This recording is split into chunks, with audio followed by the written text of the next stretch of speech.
After months of behind the scenes work, I have officially retired my generalist marketing agency, Inbound Web Development, in favor of a brand new studio dedicated to helping architecture and design firms grow through strategic branding, web design, and digital marketing.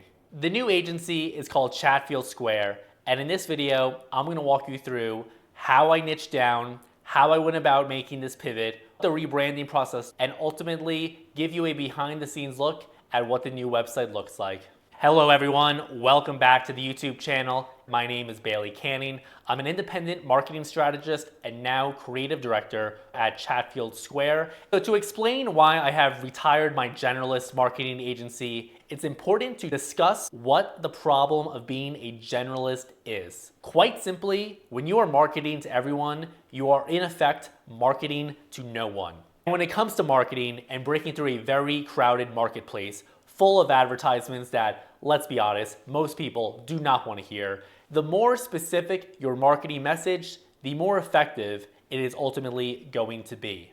Once you become aware of just how generalized most marketing agencies are positioned, you really can't unsee it. Do a Google search of marketing agencies in your local area and you'll see exactly what I mean. For example, my old agency site, Inbound Web Development, while I thought the design was fantastic and quite honestly much better than the majority of the competitors out there, in over 5 years of business, I can count on one hand how many inbound leads I ever got from channels like SEO, Google, paid ads, social media. Ultimately, it was just too generalized, and most of the sales success I got through that website was by going to networking events and gaining referrals from clients, where the website did a great job of converting people who already knew about me. But when it comes to converting a general audience that was finding me via organic channels online, simply, it never produced any quality leads for me. To have a niche marketing agency effectively flips the script to where you're no longer trying to work with every business in the market, rather you're only looking to work with one specific industry.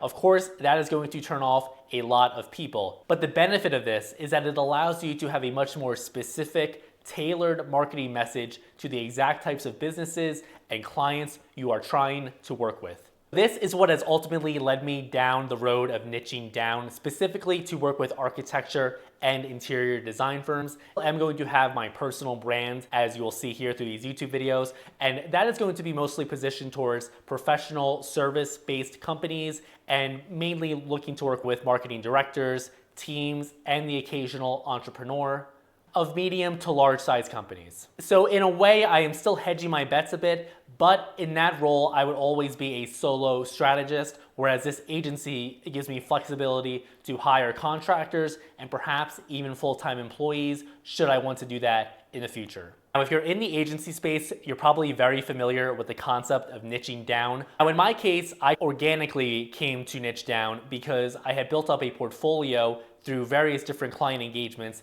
in the architecture and design space. And I've come to really enjoy this type of work. And I do find that the types of projects that my clients are working on to be very interesting. The main benefit from a business perspective of niching down is that it creates a flywheel effect, where now you can have a much more targeted marketing message as you gain portfolio projects within that niche, where every new client you speak with, you have a much more targeted portfolio to use as a sales asset. And then as you work with more clients in that specific niche, you're then going to grow your awareness and authority within, and also you're going to be getting referrals from your past clients who are going to refer you to people in their network who also work in the same industry. So that's basically what happened with me. Enough yapping. I want to show you what the rebranding process looked like. I'm then going to show you what the design process looked like, so me creating these wireframes for the new site in Figma, and then finally I'm going to give you a live walkthrough to the website. Now we're going to be looking at what the branding process for this new agency looked like.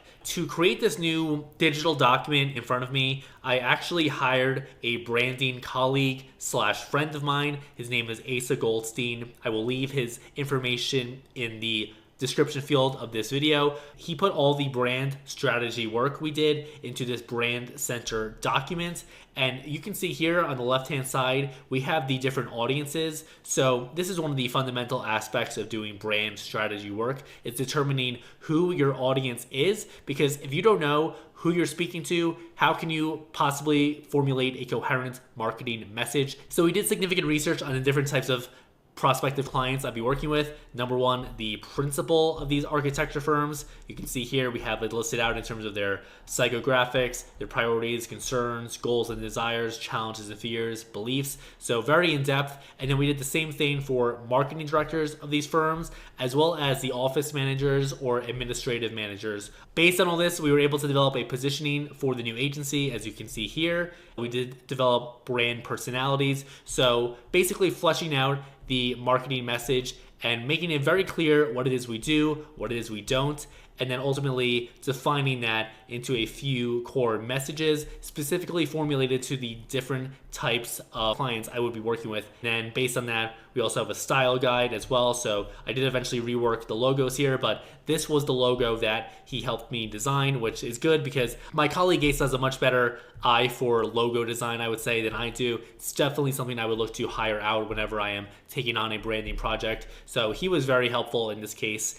And the idea of Chatfield Square is to invoke the feeling of a high-end residential development, the types of developments that my ideal clients would be working with. The name Chatfield has a slight British feel to it, so this could easily be a high-end development in the Chelsea neighborhood of London, which if you're familiar with is a very fashionable, trendy, high-end, luxurious type neighborhood in London. And so that was the idea here, to give it a slight amount of British sophistication while the square aspect of the name draws people in and makes them curious. In congruence with that, the logo symbol here is actually a square root symbol, as you can see, just with the empty areas filled in here. So that is where the logo design comes from. Once the branding work was done, then it was time for me to start designing the Figma wireframes. Now, the plan was always for this to be a one-page website, just because I've done these website builds for myself in the past, and they always take me way longer than client builds because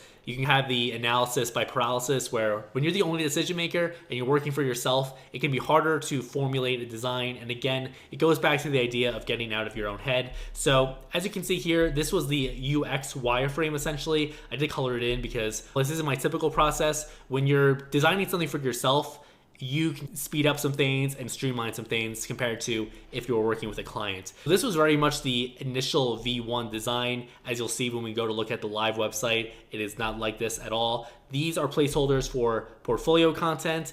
Then I have the process to get started with us, the different solutions we offer, some testimonials here, and then a CTA section. So this was the UX wireframe I started with essentially. And then you'll see I started to flesh it out a bit. My initial idea was to have these quick screen recording videos of the websites, the homepage of the different client websites in this niche here, auto scrolling, at least when people hovered in or maybe played a button.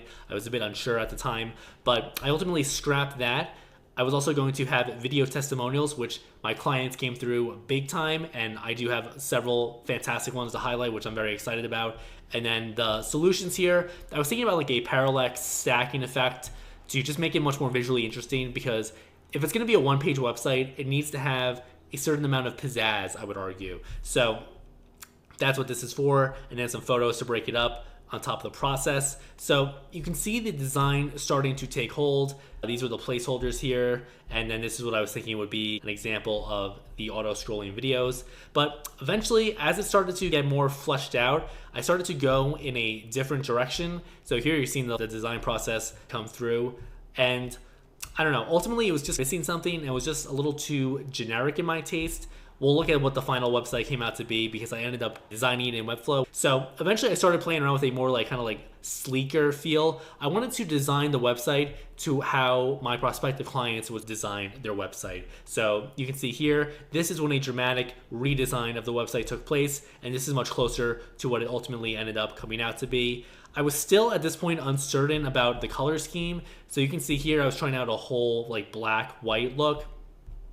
Here I was looking at some oranges and navies. I was trying to play into a mid-century modern color palette. You can see here with this aquamarine, teal, light teal type color. Ultimately, this is the final design I came out to. So without further ado, why don't we just look at the website right now, because these static wireframes don't do it a justice. Here we have the new agency website. It's very simply the logo and then a quick tagline and an arrow pointing down, prompting people to scroll. After that, we then have the profile section, or the about section essentially. Now do note, we do have this little parallax effect that kind of scrolls on top.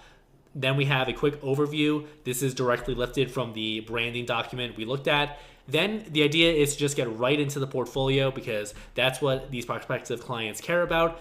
I liked these mockups that I actually just found from Mockup Studio, of putting the different client work in different mockups in real life environments that also have a very sleek interior design. This shows my prospective clients what their website and branding collateral is all going to look like in the real world as their prospects browse their websites. You can see for each of them, we have a view project where someone can click that. We have a modal that pops up, and then all these have a video case study. Of course, if they just wanted to read real quick, they could get a quick overview. All of these have video case studies. Ultimately, I want to get people watching these videos because I think this is the best sales content I could possibly have. Then I actually got video testimonials from my clients. So you will see we have several testimonials. They all have professional headshots. And then I did take out an excerpt that I liked and highlighted it here in the text. If they click watch testimonial, I don't want to play the sound obviously here, but then you get a video testimonial that pops up here. Then talking about what we do. So talking about our brand strategy work, our web design and developments, and then ongoing content and advertising type work. And then telling them about the process so they can request a design consultation.